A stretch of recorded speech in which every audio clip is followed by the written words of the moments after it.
Olá, tudo bom com vocês? Hoje eu vou falar com vocês a respeito da teoria do direito penal do inimigo. O que é isso? Isso é uma teoria que ganhou bastante força na Alemanha e que ela diz que o direito é para humanos direitos. Simples assim.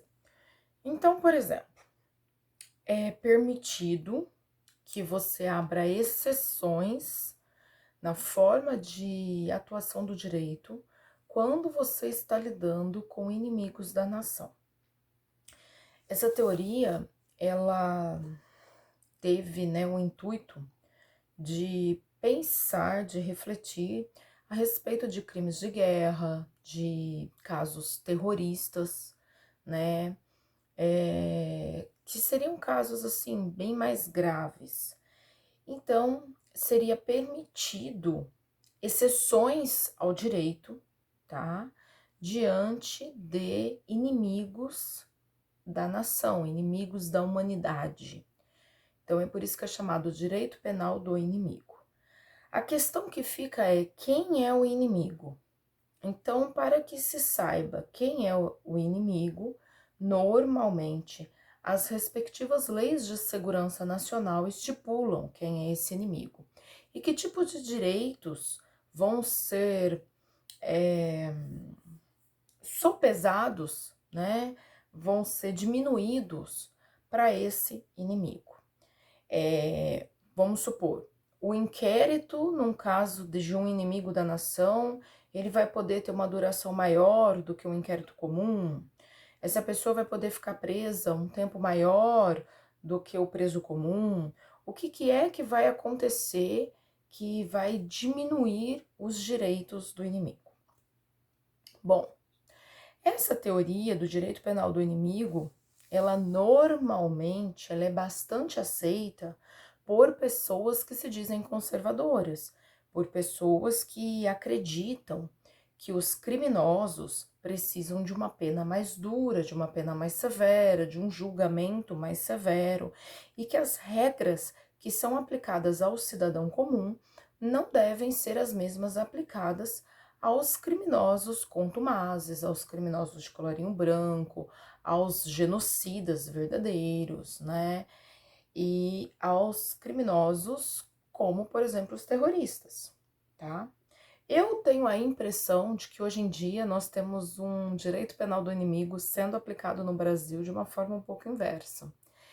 E quem é o inimigo? O inimigo é o cidadão conservador, é o cidadão que se considera de direita, é o cidadão que se considera bolsonarista ou que diz publicamente que votou no presidente ou que apoia o presidente, seja porque está no mesmo barco ou porque não é favorável aos presidentes anteriores corruptos, né?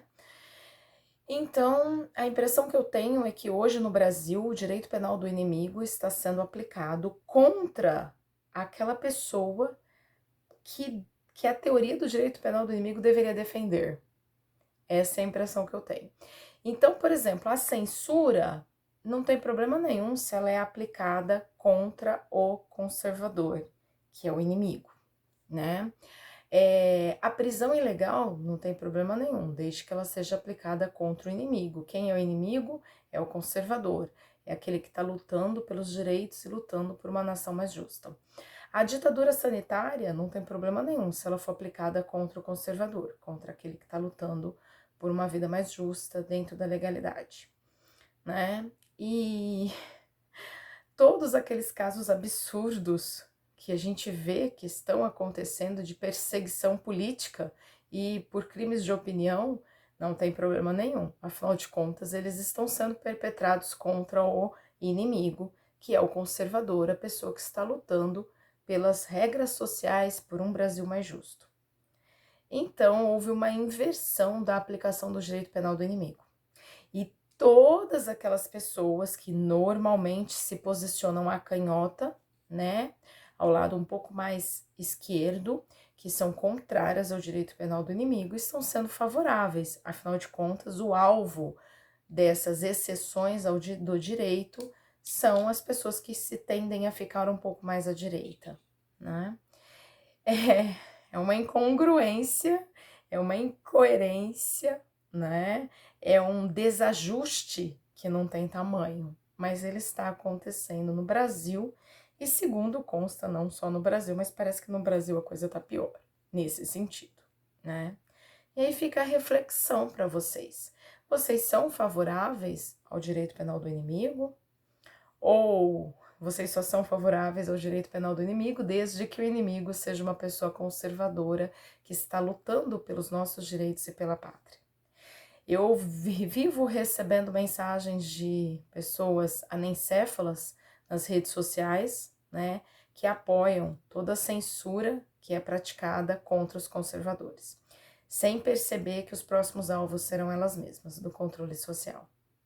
Fica a reflexão. 15 de novembro estaremos nas ruas.